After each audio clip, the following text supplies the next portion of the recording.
Polise, tātad caur finanšu tiesībām budžets kā politiskais instruments, budžets kā nākošā gada plāns.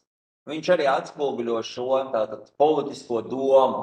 Tad ir speciālais budžets kā sociālais budžets, vispārējais budžets kopā, konsolidētais, cik daudz mēs nodokļus tērējam kādai konkrētai jomai, cik daudz tiek atbalstīts konkrētas pašvaldības, kāds ir ārējais parāds valstī, tātad un otras puses tātad valsts patērētāji, tātad kā valsts skatās, kur cilvēki, ko viņi pirks, kur viņi ieguldīs savu naudu, tātad kā viņi attiecīgi pārkvalificēsies, tātad kā mainās darba tirgus, ko cilvēki, kā viņi brauc migrācijas, imigrācijas jautājumu.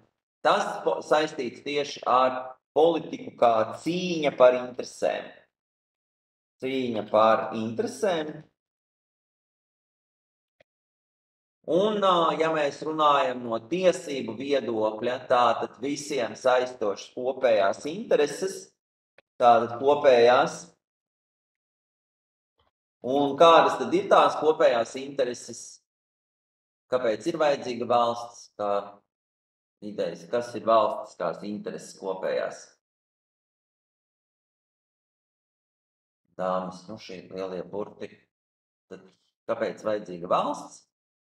Valsts vajadzīga, lai nodrošinātu drošību un kārtību, ja? Savukārt, ja mēs runājam par finansēm, par idejām, par investīcijām, efektivitāti, taupīšanu, plānošanu, ja tas ir privātais biznes, kāda interese ir biznesam, kāda interese?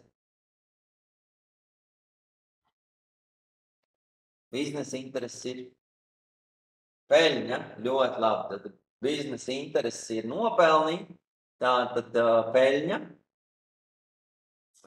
Un cilvēka interese, tātad ko grib cilvēks iegūt?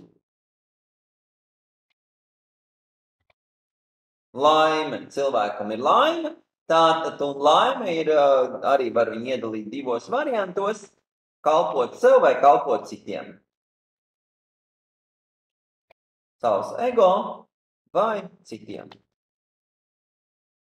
Citi var būt sava ģimene, savs plāns, sava dzimta, sava valsts, cilvēku vispār.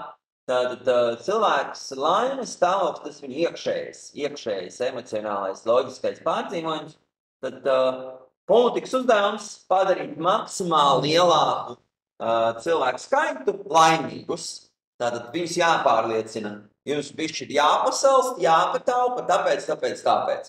Vai jūs varat šodien plānot, svinēt, šaut salūtus un visu kaut ko citu darīt? Bet jums būs tādas un tādas sekas. Tātad